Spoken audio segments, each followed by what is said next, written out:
Mungkin yang presentasi yang pertama kali yaitu dari kelompok 6.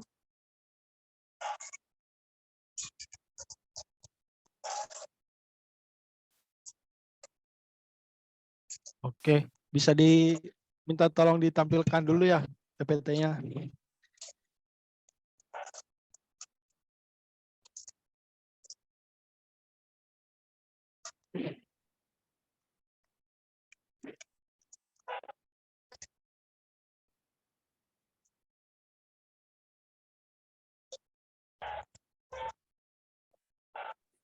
Kirim ke grup dong PPT-nya.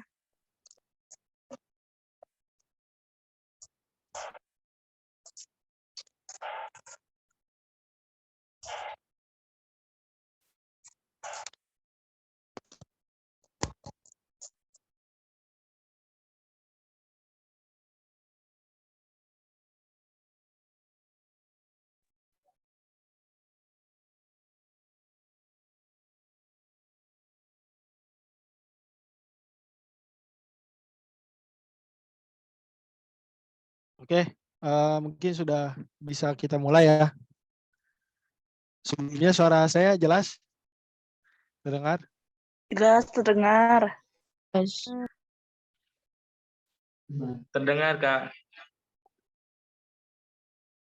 Baik, sebelumnya kita mulai saja ya. Bismillahirrahmanirrahim. Assalamualaikum warahmatullahi wabarakatuh. Waalaikumsalam Waalaikumsalam warahmatullahi wabarakatuh. warahmatullahi wabarakatuh. Bismillahirrahmanirrahim. Alhamdulillah, alhamdulillahil karim rahman, 'allamal Qur'an, khalaqal insana 'allamahul bayan. Asyhadu an la ilaha illallah wa asyhadu anna Muhammadan abduhu wa rasuluhu la nabiyya wa la rasula ba'dah. Allahumma shalli ala sayyidina Muhammad wa ala sayyidina Muhammad. Pertama-tama kami mengucapkan sebelumnya terima kasih kepada dosen pengampu mata kuliah Creative Thinking yaitu Dr. Ahmad, dan juga kami ucapkan terima kasih kepada teman-teman semua atas perhatiannya di pagi hari yang cerah ini untuk mendengarkan presentasi dari kelompok kami, yaitu kelompok 6 yang akan membahas tentang konsep dan implementasi berpikir reflektif. Ya, sebelumnya kami perkenalkan dulu di sini ada anggota kelompok 6. Yang pertama ada Alia Nurmawati, yang kemudian juga ada saya, Hoka Asfari, dan juga terakhir Lia Puspitasari. Oke, next. Ya, yang pertama kita membahas dulu latar belakang dari makalah atau presentasi kali ini ya. Yang pertama itu ayat Al-Quran yang menjadi landasan dalam berpikir reflektif adalah Al-Quran surat Al-Hasyr ayat 18. Ayat ini secara eksplisit mengajak umat Islam untuk berpikir mandiri, mampu melakukan meta level reflection, dan menjadi decision maker untuk diri sendiri. Yang kedua, yaitu proses pembelajaran di dalam kelas diarahkan kepada kemampuan siswa untuk menghafal informasi. Kemudian siswa secara pasif menyerap struktur pengetahuan yang diberikan guru atau yang terdapat dalam buku pelajaran. Pembelajaran hanya sekedar penyampaian fakta, sehingga siswa tidak mampu mengaplikasikan pembelajaran yang ia terima ke dalam kehidupan sehari-harinya.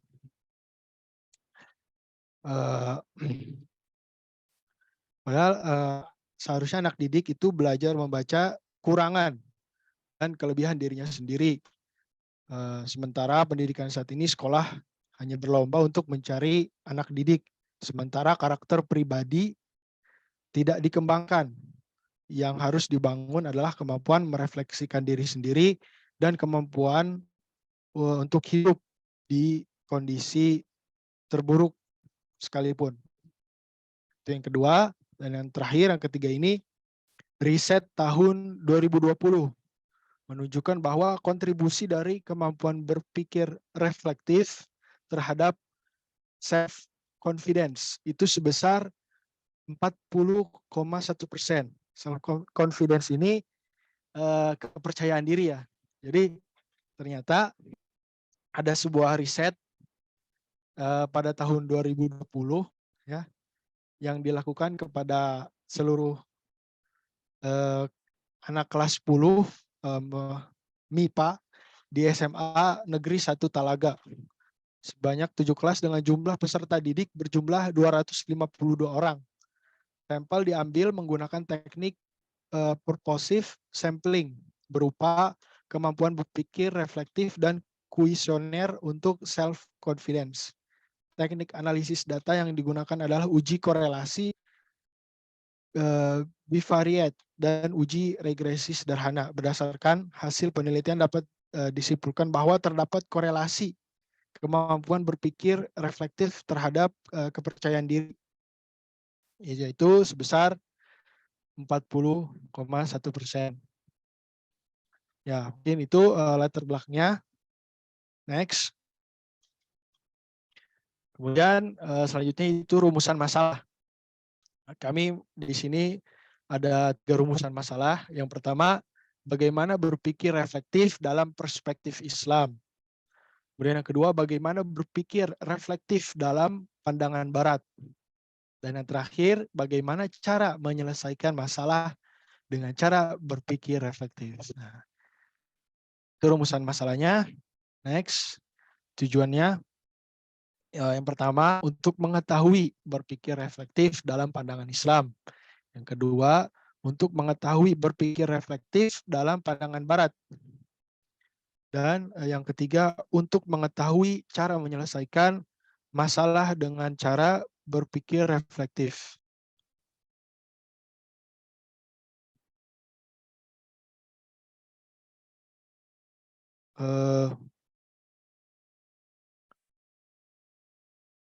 Selanjutnya itu kerangka teori ya.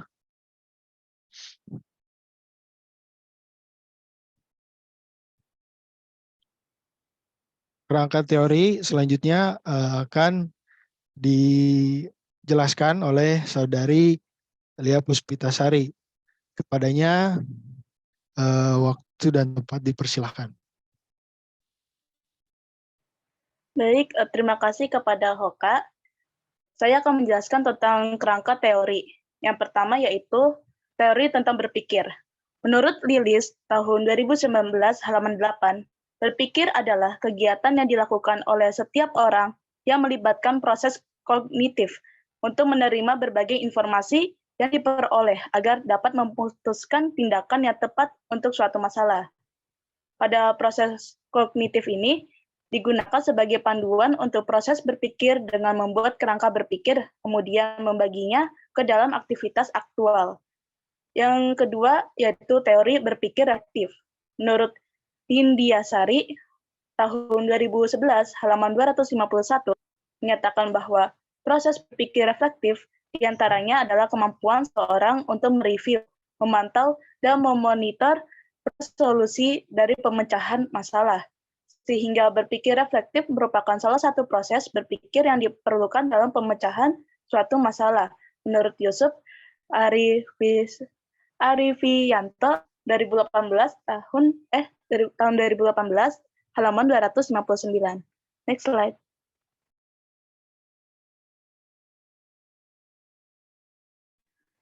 Untuk pembahasannya pertama yaitu berpikir reflektif dalam perspektif Islam. Allah Subhanahu wa Ta'ala berfirman, Al-Quran diwahyukan agar pembaca atau pendengar merenungkan dan merefleksikan pesannya.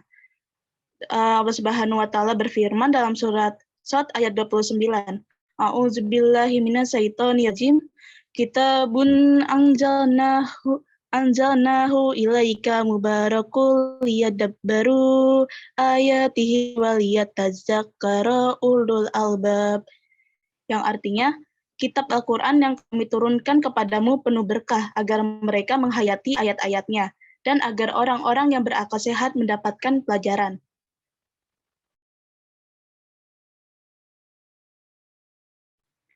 Al-Quran mengarahkan perhatian manusia agar merenungkan penciptaan alam semesta, seperti langit, bintang, samudra, ataupun fenomena alam seperti malam, siang, ada angin, hujan, dan lain-lainnya. Dari ini refleksi mendorong pada yang pertama apresiasi terhadap ciptaan Allah, yang kedua ketentraman batin, yang ketiga zikir atau mengingat kepada Allah, yang keempat meningkatkan pemikir akan tanggung jawab dan keharusan memenuhinya, dan yang kelima yaitu mengamati, memerhatikan, mengeksplorasi alam semesta tujuannya yang ialah menemukan hukum alam semesta agar dapat menghidupkan bumi dan membangun peradaban. Lalu dari situlah pemikiran reflektif dapat diarahkan pada wilayah berikut.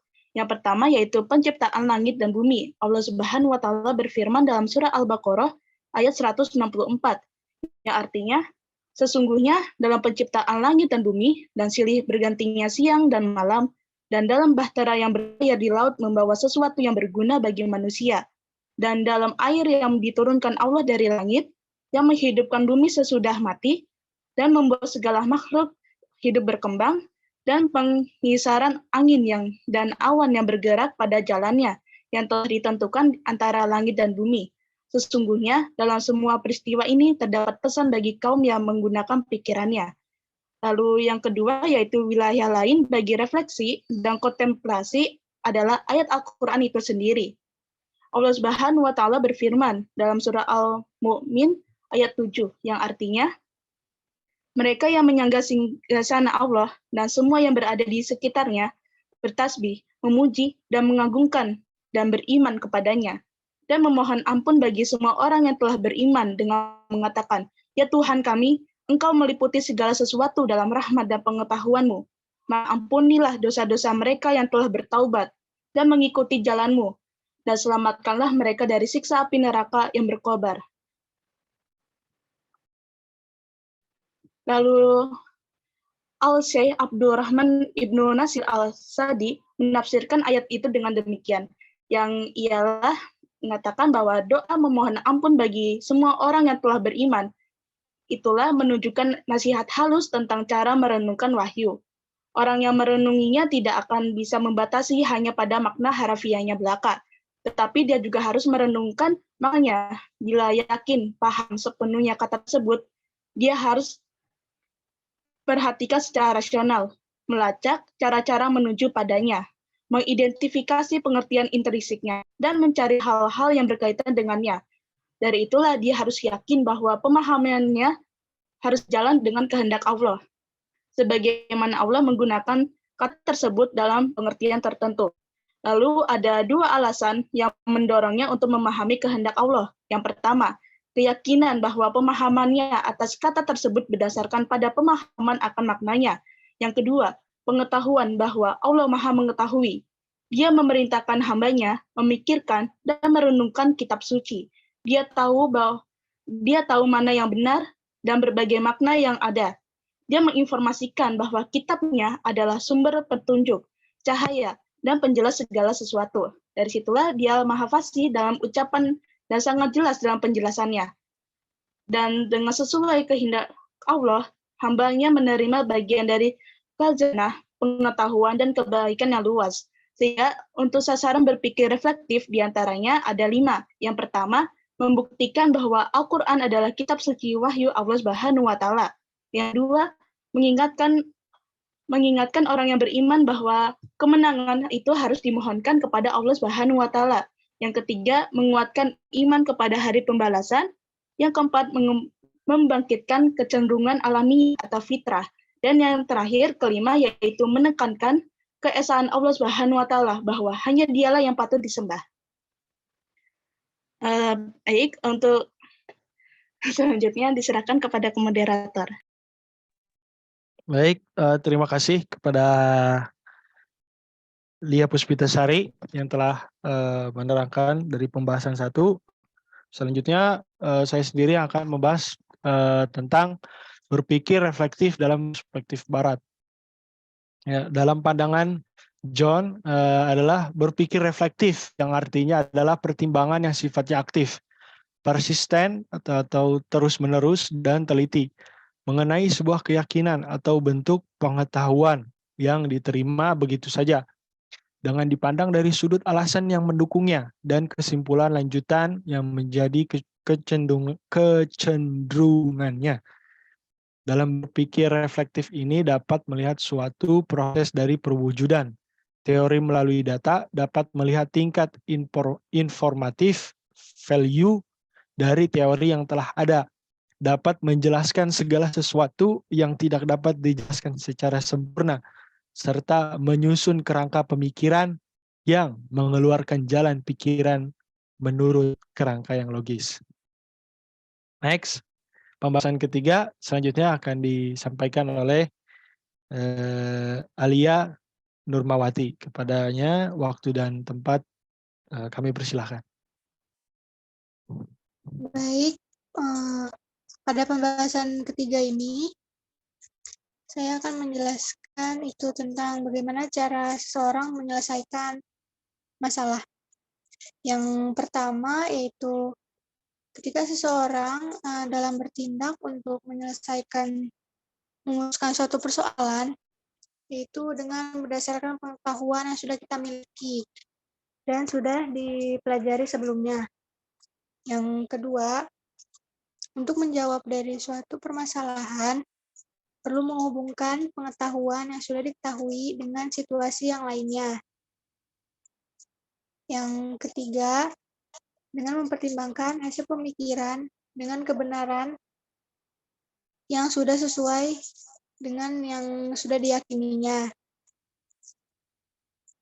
Kemudian yang keempat, yaitu dengan menyebutkan atau menjelaskan hasil jawaban dari suatu persoalan di mana seseorang itu mengubah ide menjadi ide-ide yang baru yang lebih efektif untuk menyelesaikan permasalahan. Tapi juga dengan mengetahui alasan dibalik mengapa ia menggunakan ide tersebut.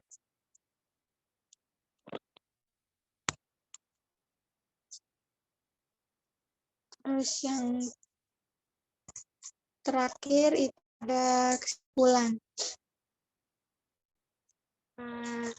Dari materi yang di atas, maka dapat ditarik kesimpulan bahwa yang pertama itu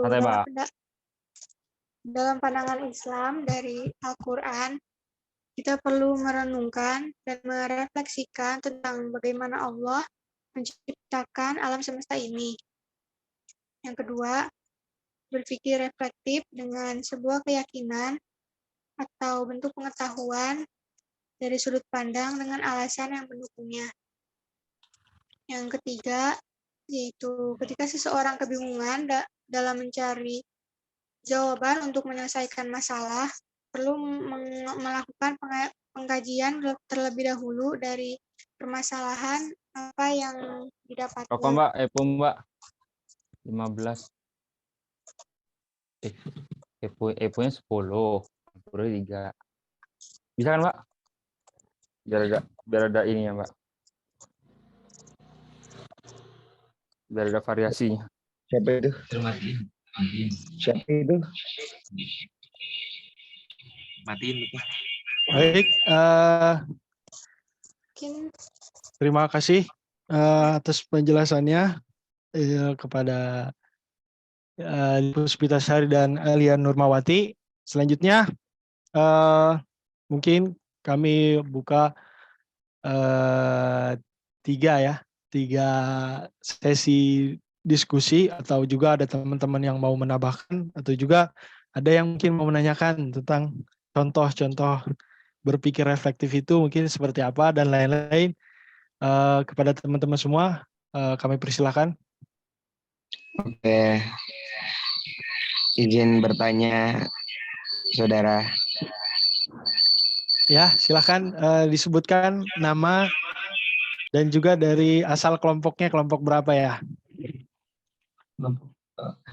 Nama Amirul Nawawi dari kelompok 5. Oke, silakan. Mohon bisa dijelaskan secara umum dan intinya aja dari berpikir apa tadi? Apa ini? Reflektif itu bagaimana dan berikan contoh dalam keseharian kita, itu aja cukup. Oke, baik. Sebelumnya mungkin bisa dicatat dulu ya, Saudara Ia atau Saudara Alia, pertanyaan dari Amir tadi ya.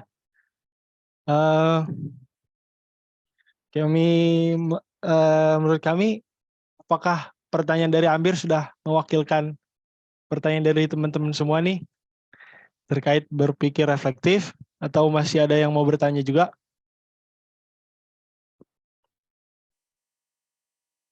Baik, kami hitung sampai 5 ya. 1, 2, 3, 4, 5. Oke. Mungkin pertanyaannya cukup diwakilkan oleh Saudara Amir tadi ya. Jadi, apa sih pengertian secara umum berpikir reflektif? Kemudian contohnya itu seperti apa gitu ya. Nah, sebelumnya ada yang mau jawab duluan? Saudari Lia atau Saudari Alia? Ini jangan-jangan kembar ini ya. Ya, silakan. Boleh dibantu dijawab. Mungkin boleh dijelaskan dulu apa sih secara umumnya berpikir reflektif itu. Ya, mungkin boleh Saudari Lia atau Saudari Alia.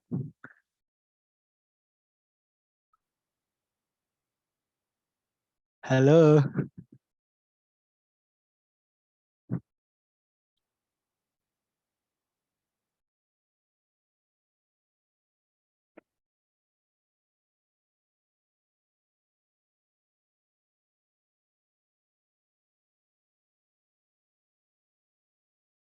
Oke, sebentar ya.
Oke, baik.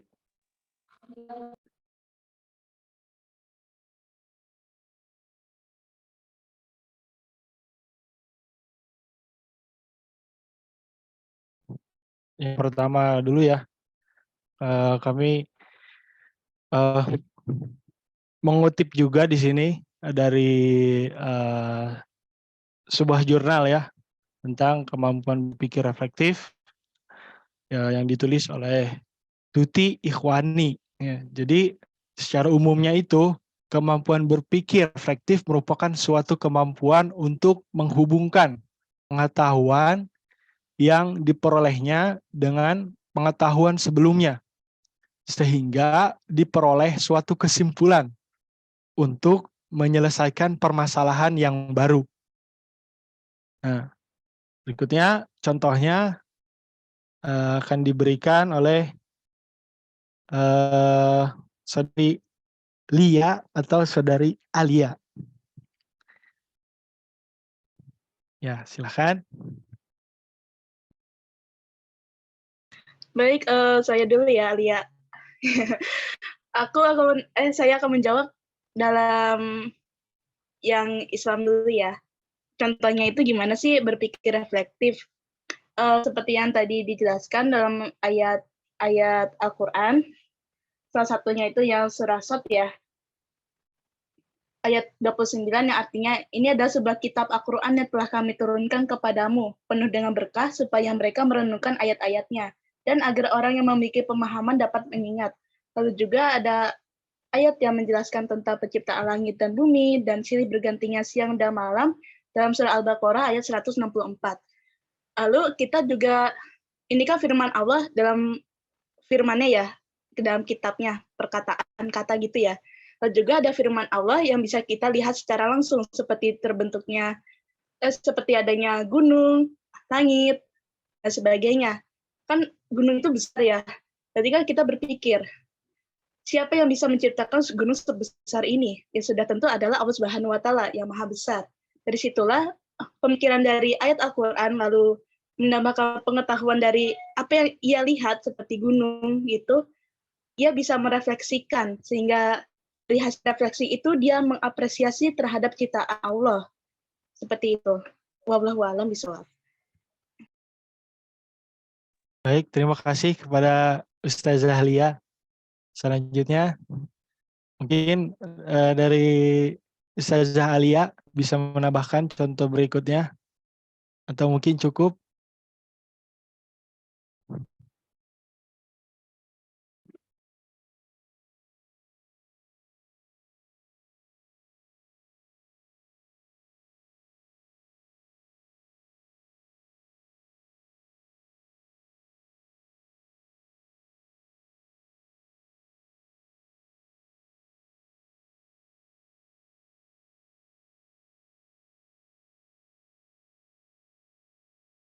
Ya, baik, selanjutnya mungkin saudari Alia ingin memberikan contoh lagi, padanya dipersilahkan.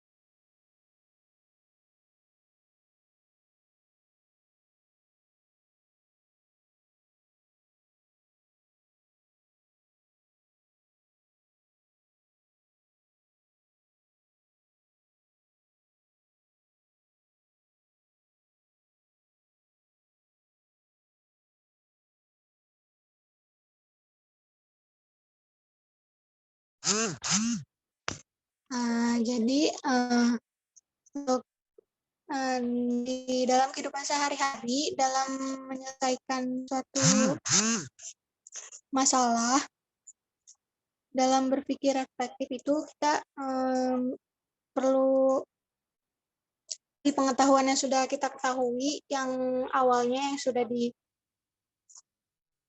kita cari gitu, itu kita menghubungkan dengan pengetahuan yang lain, dengan situasi yang lain yang sudah kita pelajari sebelumnya dan membandingkan dengan pengetahuan yang lainnya.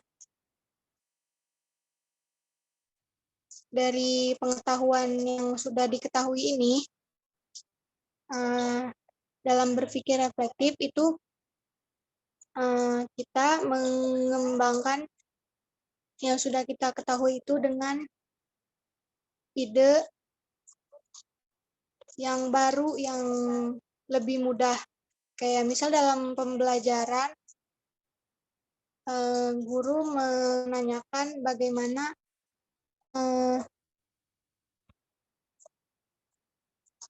guru bertanya, apakah kalian sudah mengetahui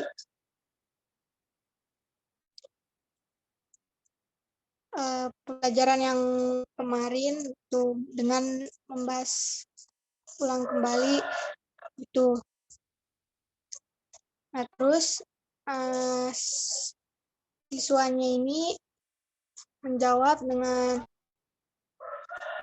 cepat dengan apa yang sudah diketahui dengan menurut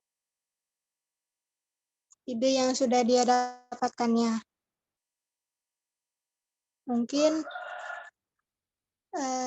itu yang bisa saya jawab dalam kehidupan sehari-harinya. Oke, baik. Terima kasih banyak kepada Saudari Alia. Mungkin cukup ya kepada Saudara Amir atas jawaban yang diberikan. Baik, Saudara Oka, terima kasih untuk semua jawaban yang sudah diberikan. Oke, baik. Mungkin itu saja pemaparan materi terkait berpikir reflektif dari kelompok 6. Kurang dan lebihnya mohon dimaafkan karena kelebihan datangnya dari Allah Subhanahu wa taala dan juga kekurangan itu datangnya dari setan gitu ya. Jadi mungkin kita tutup saja. Sekian dan terima kasih. Wassalamualaikum warahmatullahi wabarakatuh. Waalaikumsalam warahmatullahi wabarakatuh. Warahmatullahi wabarakatuh.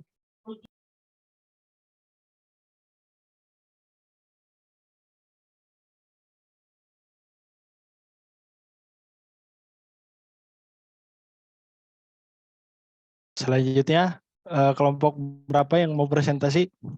Dipersilahkan.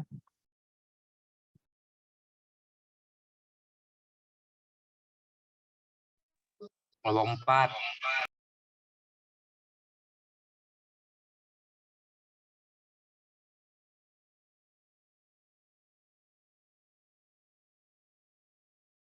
Ya, kepada kelompok 4 silakan.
Mohon maaf teman-teman, bentar lihat sebentar.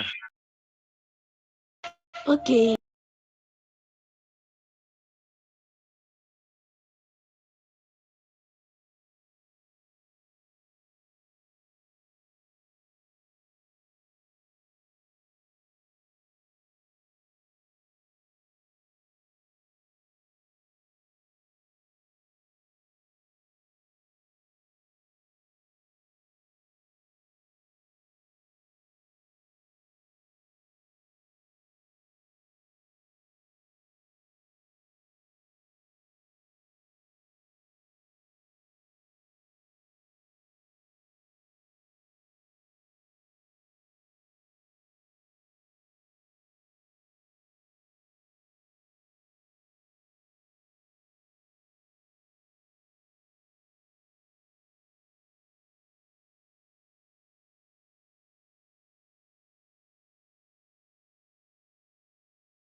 Kepada saudari Alia, mohon itu PPT-nya mohon ditampilin. PPT kelompok.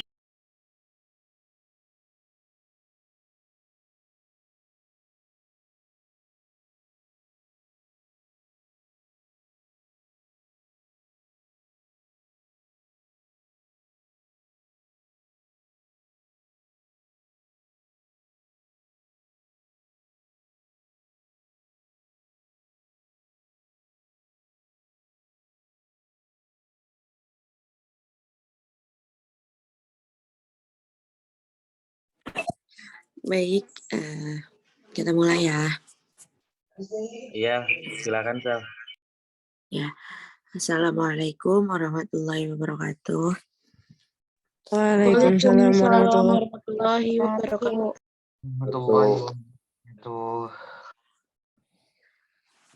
Kami dari kelompok 4 akan mempresentasikan konsep dan implementasi berpikir objektif.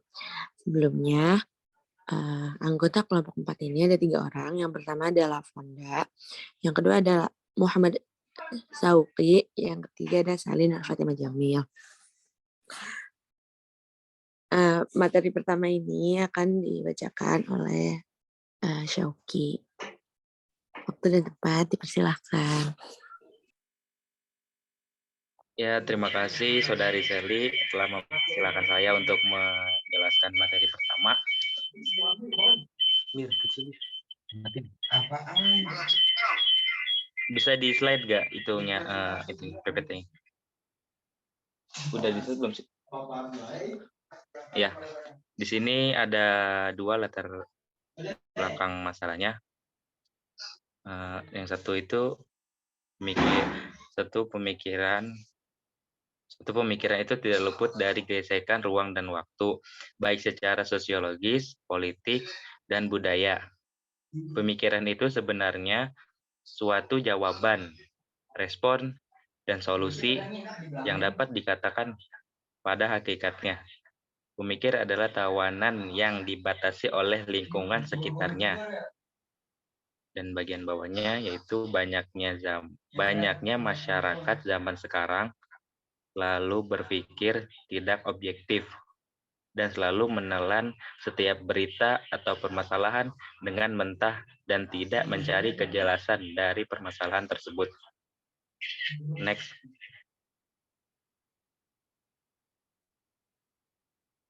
Dan di sini ada 2 rumusan masalahnya, yaitu rumusan masalah 1, bagaimana cara berpikir dengan objektif, dan rumusan masalah 2, apa manfaat dari berpikir objektif. Next. Bentar dulu, ini. Anjing. Di next.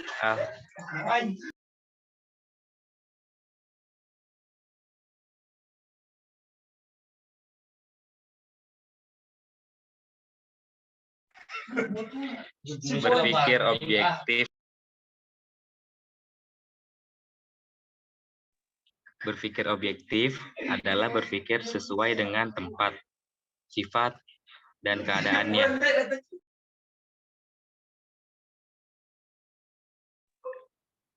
Pemikiran objektif harus melihat dari sudut pandang yang berbeda-beda. Berpikir secara objektif sangatlah sulit. Maka dari itu, kita harus menggali informasi dari berbagai pihak dan menyesuaikan dengan apa yang dibutuhkan.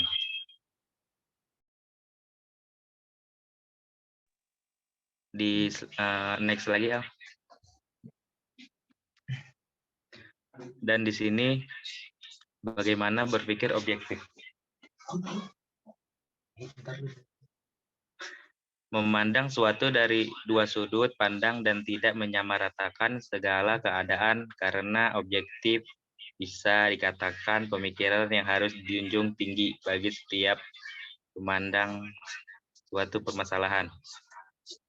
Objek tidak terlepas dari kritik dan masukan, sebab dari itu harus berpikir objektif.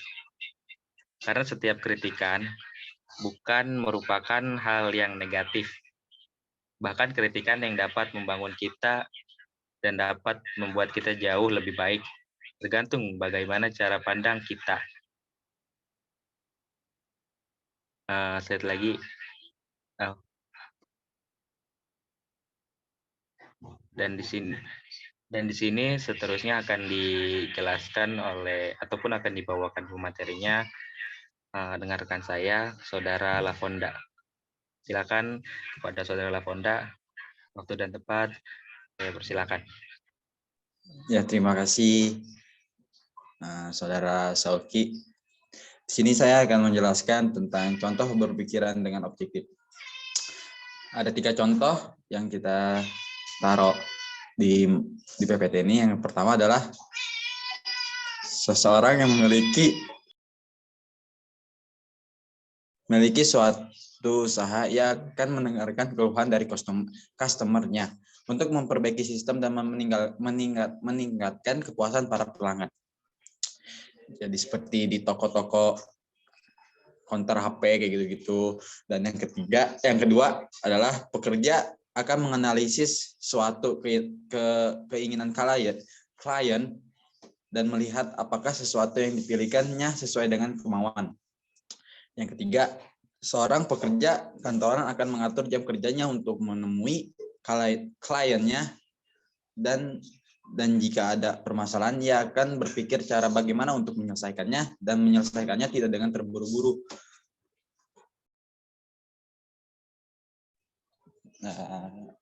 Dan slide selanjutnya.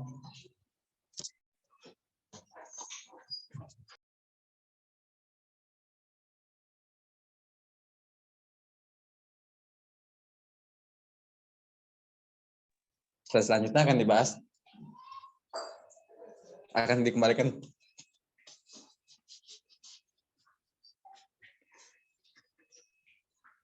Like.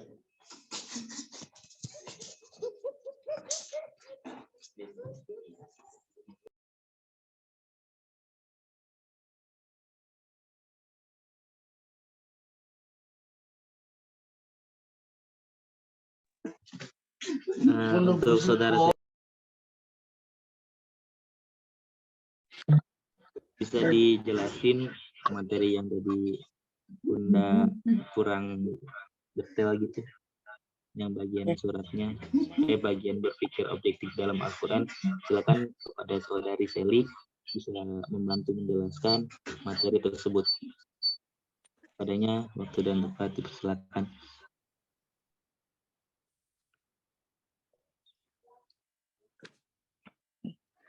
Di dalam berpikir objektif itu juga dijelaskan di dalam Al-Quran. Sebenarnya banyak di Al-Quran itu menjelaskan tentang berpikir, tapi tidak spesifiknya untuk berpikir objektif gitu. Seperti dalam surah Ali Imran ayat 190 dan 191 yang berbunyi Bismillahirrahmanirrahim. Alladzina yadhkuruna Allaha qiyaman wa qu'udan wa 'ala junubihim wa yatafakkarun fi khalqis samawati wal ardh. Rabbana ma khalaqta hadza batila subhanaka faqina 'adzabannar.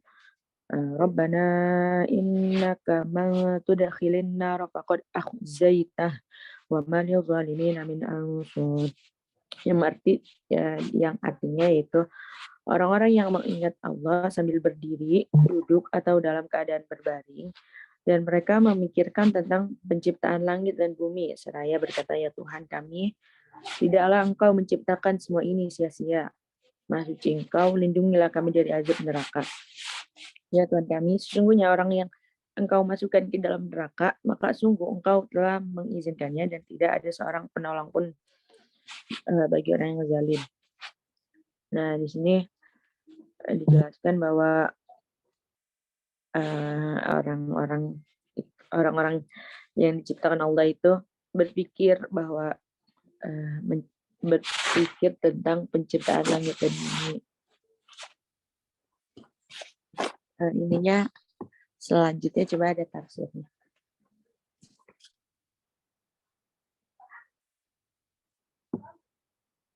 Oh, manfaatnya dulu ya. Manfaat berpikir objektif ini, yang pertama, memiliki banyak solusi dari sebuah permasalahan dan memiliki ide yang kreatif berpikir secara rasional. Maksudnya banyak solusi, jadi dia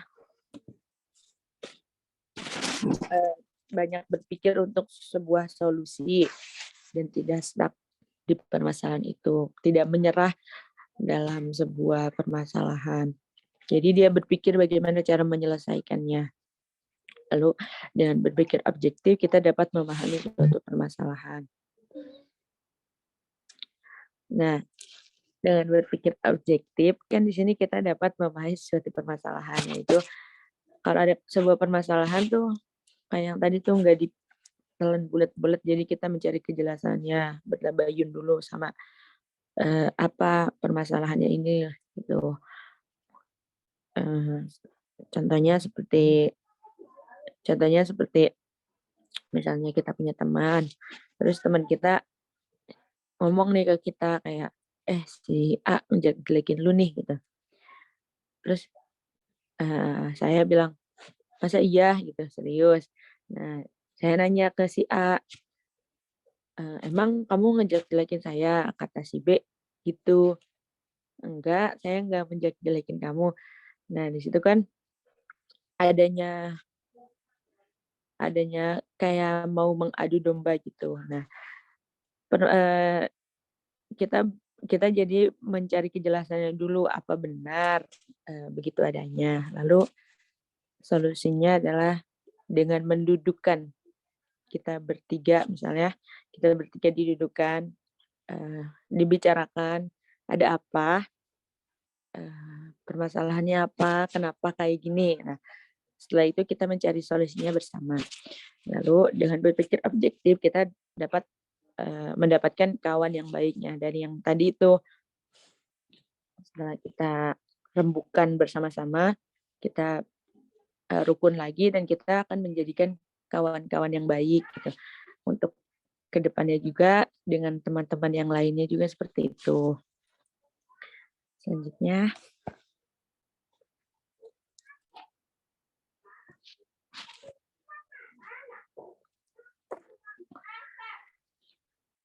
yang ini yang tadi ya, tafsir surah Ali Imran ayat 191. Mereka berdoa kepada Allah Sang Pencipta yang menghidupkan dan mematikan, ya Tuhan, kami sesungguhnya orang yang Engkau masukkan kita neraka karena menyekutukanmu, dan akibat keangkuhannya, maka sungguh Engkau telah menghinakannya dengan menimpakan azab yang pedih, dan tidak ada seorang penolong pun yang dapat memberi pertolongan bagi orang yang zalim, karena orang-orang zalim pantas mendapatkan murka dari siksaan Allah. Nah, seperti yang tadi, orang yang mengadu domba itu zalim, orang yang zalim. Terus ini tuh ayat tentang berpikir. Kita disuruh berpikir tentang berpikir tentang penciptaan yang Allah ciptakan, agar kita selalu bersyukur dan tidak menyekutukan Allah. Karena orang yang menyekutukan Allah akan mendapatkan azab yang pedih, dan tidak ada seorang pun yang dapat memberikan pertolongan. Selanjutnya, orang-orang yang tidak berpikir adalah orang-orang yang termasuk orang-orang yang zalim dan orang-orang yang sombong.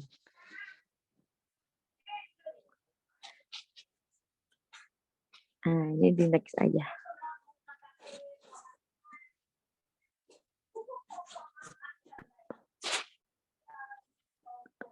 Next aja, Al. Kita sampai kepada kesimpulan. Kesimpulan yang pertama bahwa berpikir objektif sangatlah penting dalam kehidupan kita sehari-hari. Jika kita berpikir objektif, maka hidup kita akan positif dalam mengalami segala kegiatan. Memang berpikir objektif itu sulit untuk dijalani karena harus mendengarkan dari dua sudut pandang, melihat dari dua sudut pandang yang berbeda gitu. Berpikir objektif itu sama aja dengan kayak kita adil.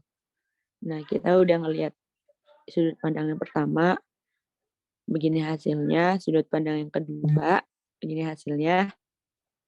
Lalu kita harus adil dalam memutuskan suatu keputusan, bahwa yang mana yang salah, yang mana yang benar, dan bagaimana kita cara menyelesaikannya tanpa harus menyakiti di salah satunya. Oke. Yang kedua adalah dengan kita berpikir objektif, kita mendapatkan manfaatnya dalam kehidupan sehari-hari dan meningkatkan keeratan dalam pertemanan dan lingkungan sekitar karena kita mencari sebuah kejelasan dari sebuah permasalahan tersebut dan tidak terjadi sebuah pertikaian. Ya, seperti yang tadi kita menghindari pertikaian, kita mencari solusi tanpa menyakiti salah satunya. Selanjutnya, udah sih kayaknya nih, udah selesai. Silakan yang ingin bertanya, dipersilahkan. Izin nanya dong, Sel. Berpikir objektif itu perlu gak sih buat kita? Terus kalau misalkan kita nggak berpikir objektif, apa yang bakal kita dapat? Maksudnya kayak kerugian apa gitu lah yang bakal kita dapat kalau kita nggak berpikir objektif. Thank you. Oke, terima kasih Nadira pertanyaannya. Ada lagi? Izin bertanya. Oke.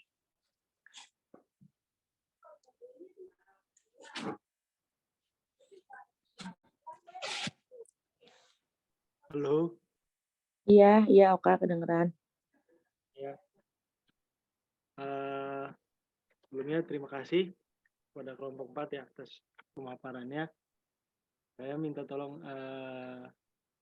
dijelaskan ya, apa sih bedanya bijaksana dengan objektif gitu? Apakah itu adalah dua hal yang berbeda atau sama gitu. Ya, terima kasih. Ya, terima kasih.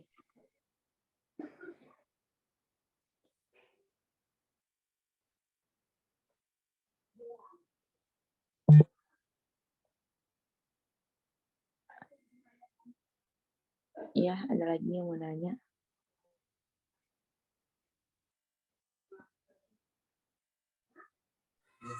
Sally, saya izin bertanya. Ya, silakan Saudara Hamzah. Tadi tolong jelasin kembali kaitan surat Al-Baqarah ayat 216 dengan berpikir objektif. Mungkin itu saja pertanyaan dari saya.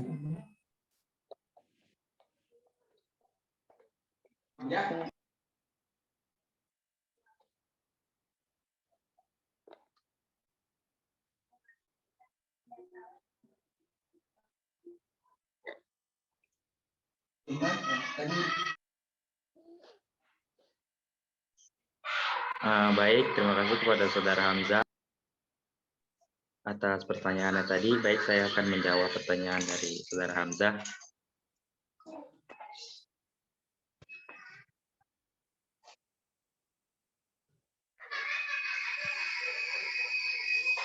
Mungkin coba.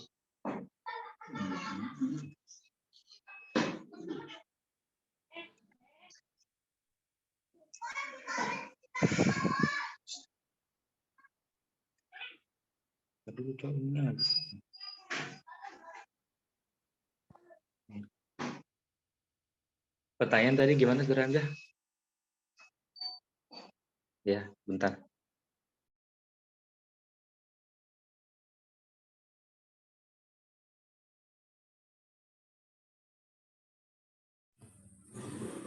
Tolong jelaskan kembali kaitannya surat Al-Baqarah ayat 216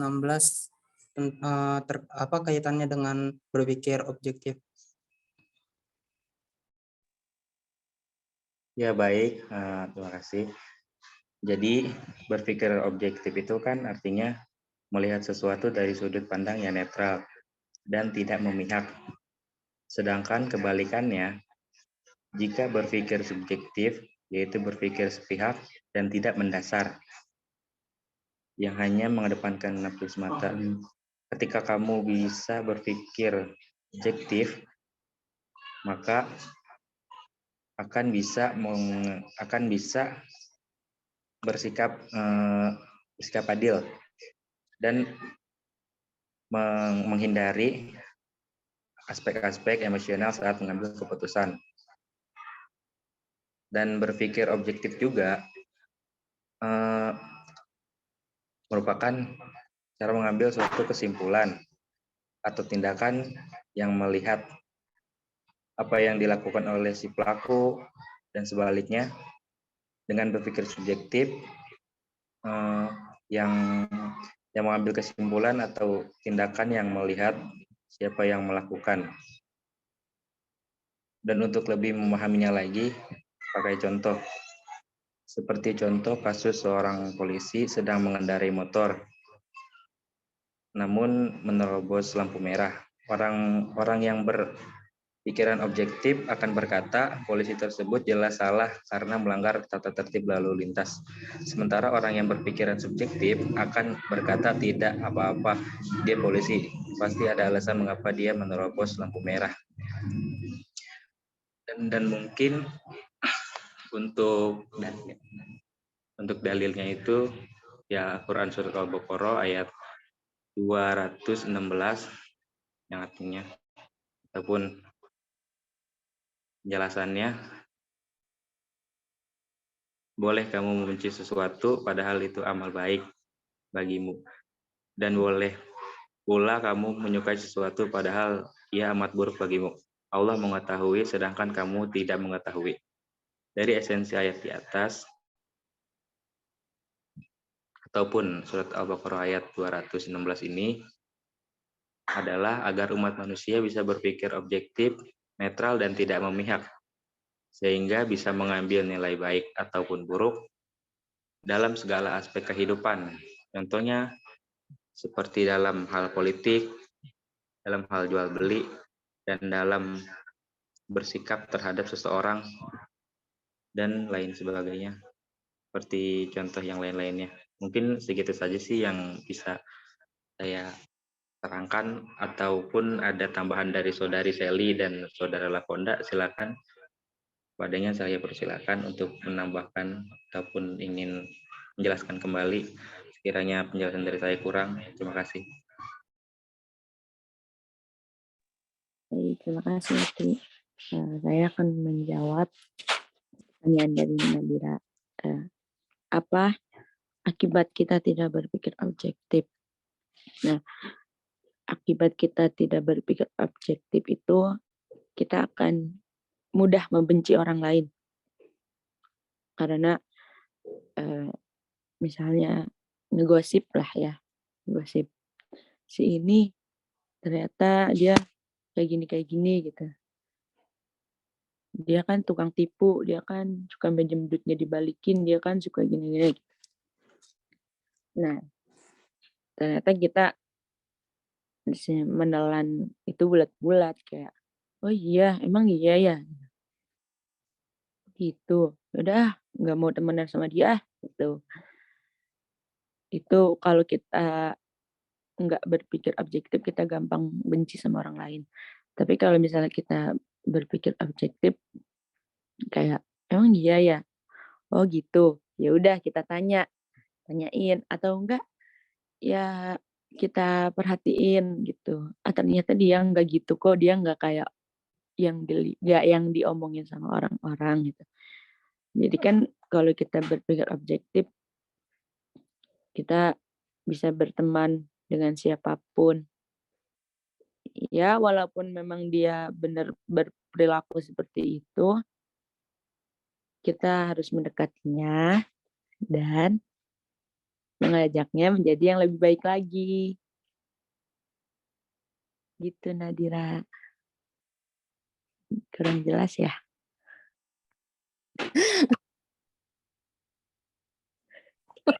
Oke, ada siapa? Thank you.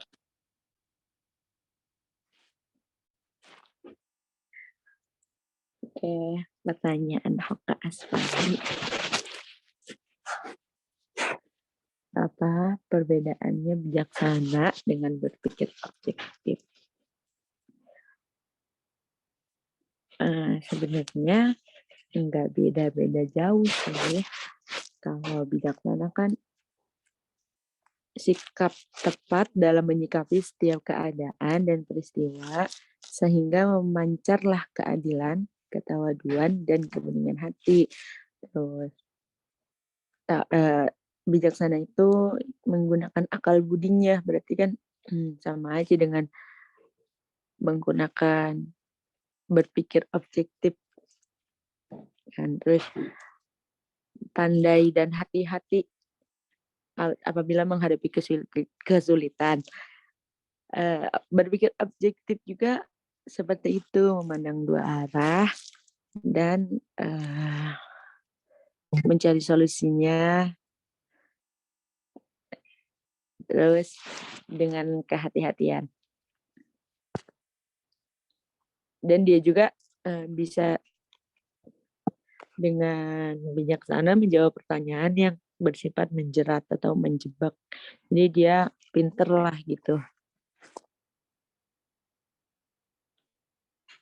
Mungkin ada tambahan dari teman-teman.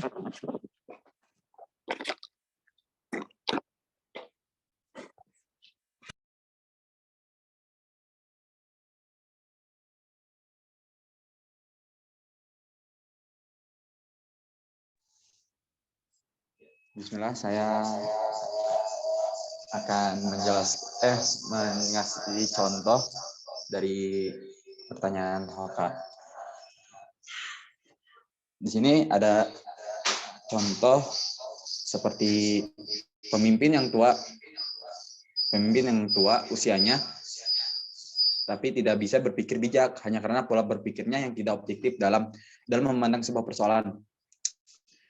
Hanya karena rasa suka dan tidak suka, sering sekali mengendalikan seseorang untuk berpikir tidak objektif.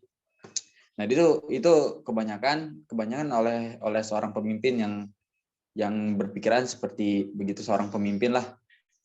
Itu dari tambahan dari saya atau contoh. Untuk Oka sudah jelaskah jawabannya? Ya, baik. Terima kasih atas penjelasannya. Baik, terima kasih atas waktunya.